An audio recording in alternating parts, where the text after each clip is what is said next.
Mga tropa. So, meron tayong gagawin ngayon, no? Bios Superman. So, naging client na natin 'to noong nakaraang linggo. So, nag-PMS tayo. Basic PMS. So, ang pangalawang balik niya na 'to, nakita natin nung nakaraan na medyo maitim na yung CVT fluid niya. So, yung mga gantong model, CVT yung transmission niya, continuous variable transmission. So, ayan, magpapalit tayo ng CVT fluid. Ayan, samahan nyo ako mga tropa.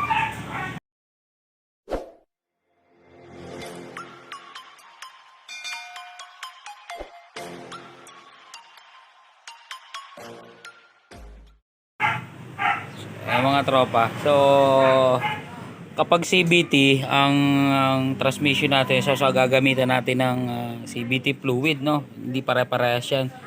Kung hindi kayo sigurado, tignan nyo sa manual, no? Yung prescribed na transmission fluid niya, no? Ayan. So, since ito CVT gagamitin na original Toyota, every 40,000 nagpapalit niya, no? So, tayo magpapalit na rin tayo ng filter. Mas recommended kayo magpalit kayo ng filter kung napakadumi na ng nyo. Yung iba naman, nililinis lang to. So, kung may budget kayo, much better na palit na kayo ng ng filter, ng CVT fluid filter. Ayan, kasama na niya yung gasket. Ayan, mga tropa. So, nagpalit din tayo ng si client, nag-request din na magpapalit siya ng bulb ng headlight LED, tsaka yung bulb ng park light. Since blue nga siya, is hindi recommended yung park light na blue. So nagpalit tayo din ng park light niya. Ito yung dating park light niya. So mahinang klase, pumutok na rin yung pinalitan natin lang ng ordinary na lang na bulb. Ayan. Tapos yung headlight niya is in-install na natin. Tignan natin yung kanyang so dinirain ko na yung tropa. Ayan. So makikita nyo naman, napakaitim. Pinapatulo pa natin. Sobrang itim na nung CVT fluid nya. So nga pala mga tropa, pag nag drain kayo ng Bios Superman, so allen wrench ang gamit nyo. So sa pagka dinrain nyo yung drain plug, hindi ko mo dinrain yung may tutulo ng konti dyan, okay na. Meron pa kayong tatanggalin itong overflow nya. Nakaganyan yan. So pagka tinanggal nyo lang yung ito, konti lang ang lalabas nyan. Tatanggalin nyo rin to. Allen wrench ang kailangan nyo, mga ganito. So alalay lang sa pagkakalas nito tropa, kasi plastic to. So baka masira. Pag higpit, alalay lang din. So pagka hindi nyo tinanggal to, konti lang lalabas na tawag dito yung fluid, hindi nyo madedrain ng ayos, no? So lalo na yung patulo lang, kung hindi nyo kakalisin ng oil pan, so sobra kayo, tsaka may maiiwan yung mga dumi, hindi mapapasalin lahat ng to. So yan. So sa CVT natin, para kung hindi nyo kabisado yung meron niya sa manual, makikita nyo yung kung gaano karami siya, kung ilan litro yung laman, para mas accurate. Pwede nyo sukatin yung i-drain nyo, meron lang kayong panukat. So ganun din yung isasalin nyo. So dito, itong Superman, itong isang galon na to, so 4 liters to may sobra rito konti. Since konting-konti lang naman ang sobra, isasali na natin lahat yan, no? Konting differential lang naman yun. Ayan. Kakalasin muna natin tropa yung kanyang oil pan.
Kakalasin naman natin itong filter.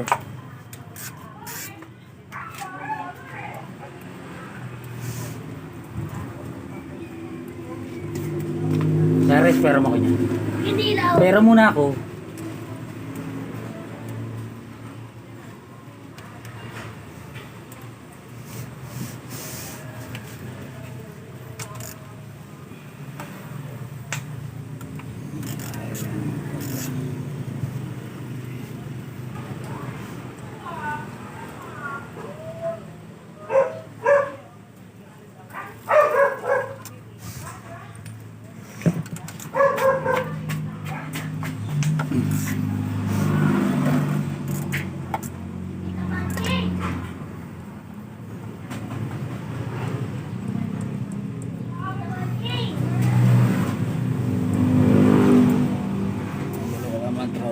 Pagkakalas natin tornilyo, tandaan natin dalawang maliit isang mahaba. Dito yung mahaba, mga tropa.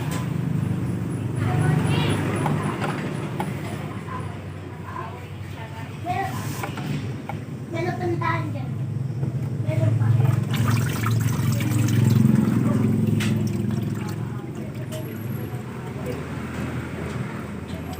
Mga tropa, ito yung filter nya, so papalitan na rin natin ito. Hayaan mo natin tumulo.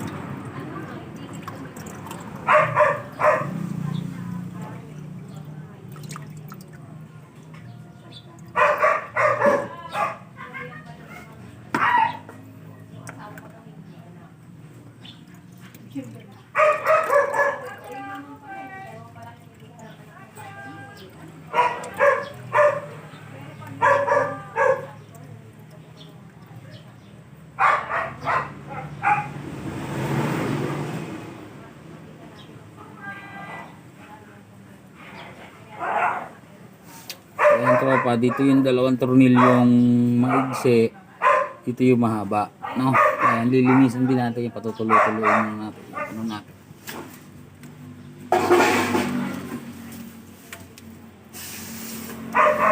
So, punas-punasan natin ng konti.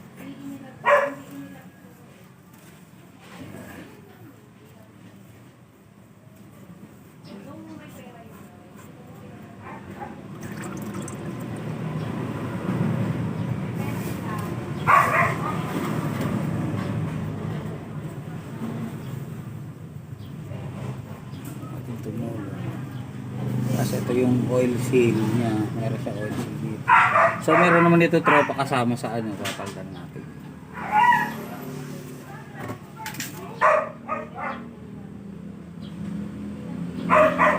Tropa, lilinisin natin ng carb cleaner para ano yung mga dumi niya. Yan.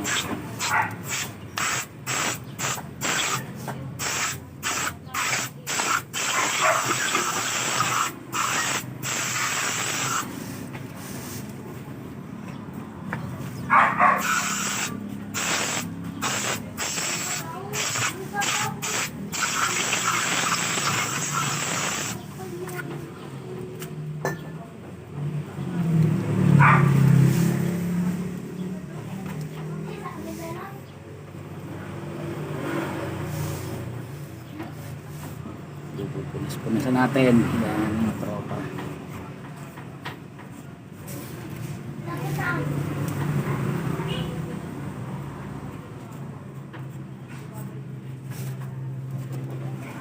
Tanggal yung mga rebaba.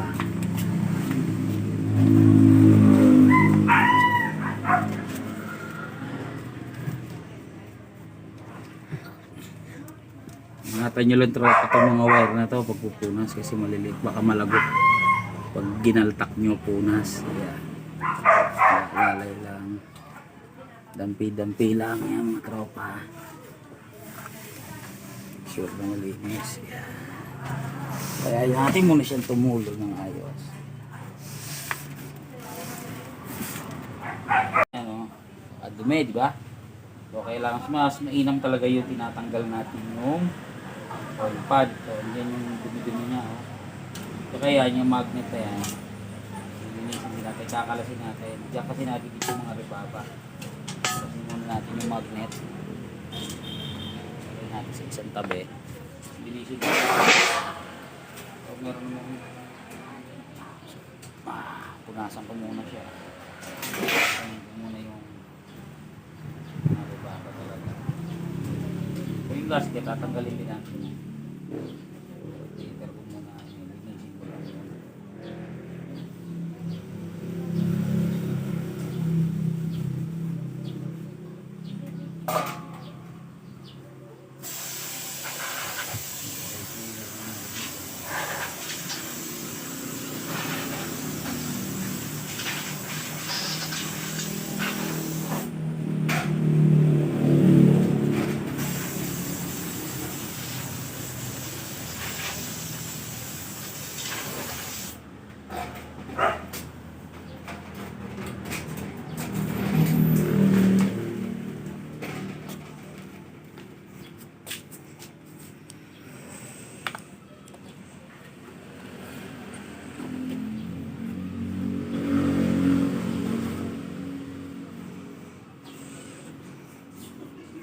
Gasket.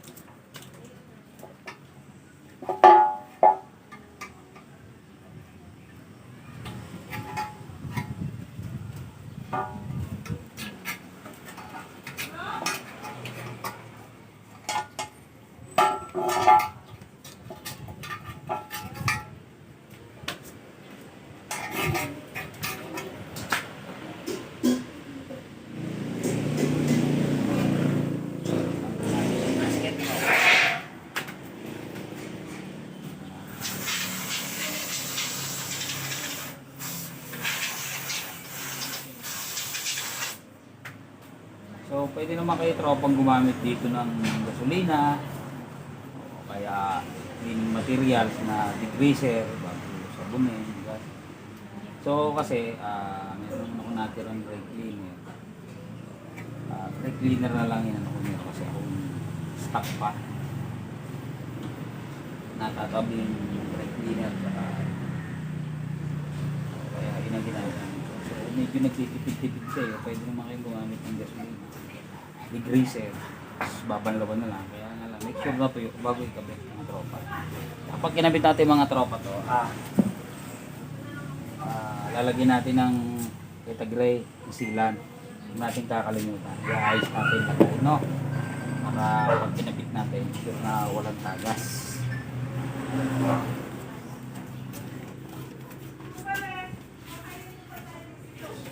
Ako dito lang.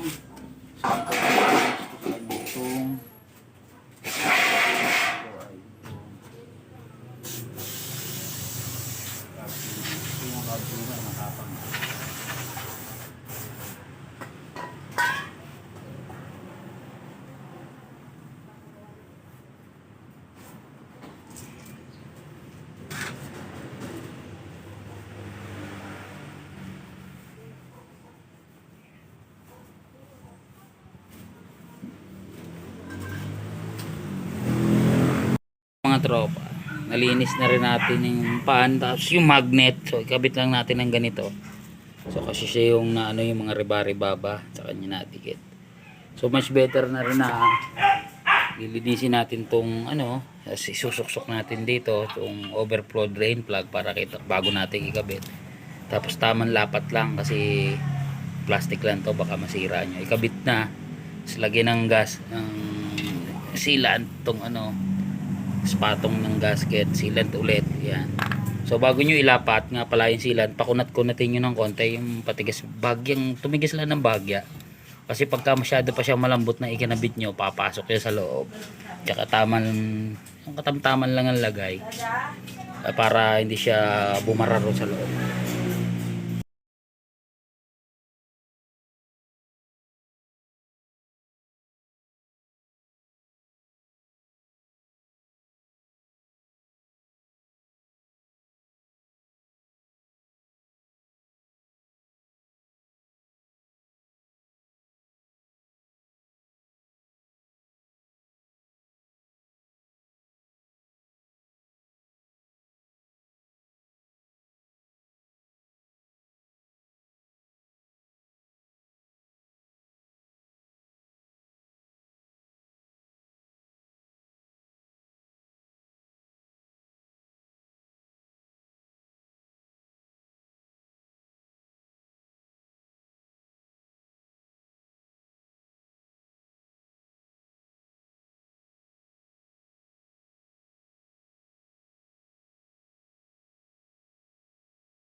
Ayun mga tropa.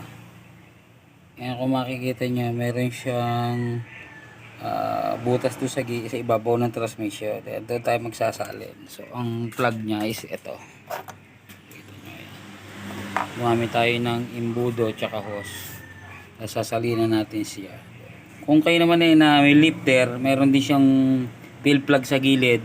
Sa gilid naman kayo magsasalin kung nakataas ang kotse gamit yung lifter. Pwede kayo magsalin sa gilid. Meron kayong oil pump. Pansalin. Salinan ko na yung tropa. Natin tropa to gamit imbudo.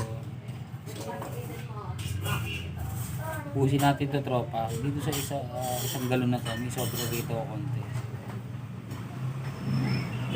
Konti lang na natin. Ilalahat na natin ito.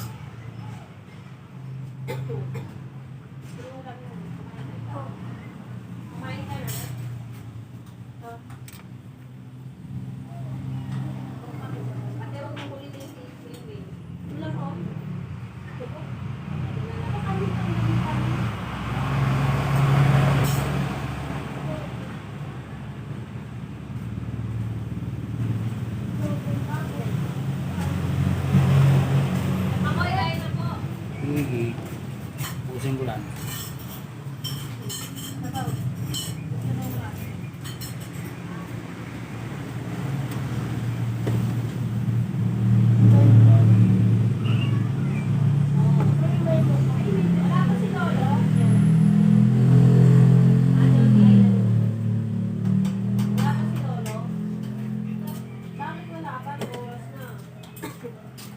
Dadali ka na.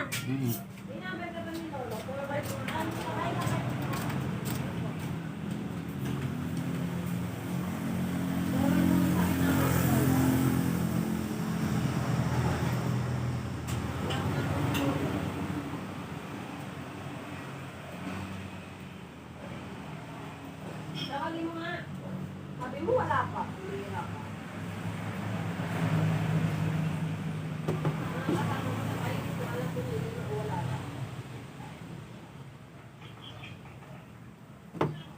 Pa, ano, kamusta? Lakad yun. Kamusta nyo? Ha? Ano daw? Mga tropa, nasali na natin yung langis lahat. Ayan. So, pinandar lang natin para ma-bleed. Yan yung mag-bleed ng CVT transmission. Paandarin nyo muna. Tapos, pasok kayo sa loob. Tapos, pakan nyo yung preno. Naka-handbrake. Kakambyo nyo ng reverse. Neutral. Drive para ano yung ano niya, yung lagyan na laman yung mga solenoid. 1 sira index to, so hindi naman siya drive ulit, reverse, yan, neutral, 1 minuto para magka siya.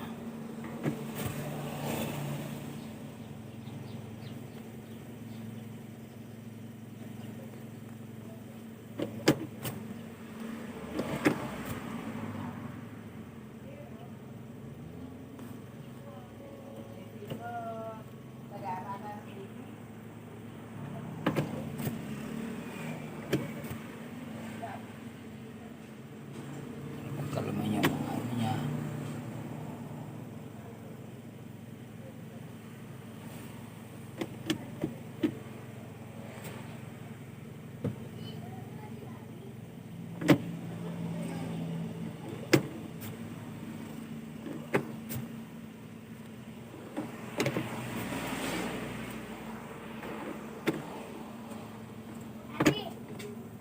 Balik lang. So, ganyan lang mga tropa. Bibleed nyo lang. Kahit mga 1 minute, balik-balik lang. Drive, neutral, reverse. Drive, neutral, reverse. Para malagyan na laman yun ng solenoid yung ng CVT fluid bago nyo itakbo. Okay. Ayan, mga tropa, sama namin natutunan kayo. Check nyo rin yung nga pala yung kung may mga tagas-tagas sa ilalim bago nyo i-road test, no? Ayan. Sana namin natutunan kayo, tropa. Ayan. Yan ang Sir Mac Garage. Subscribe and like na lang.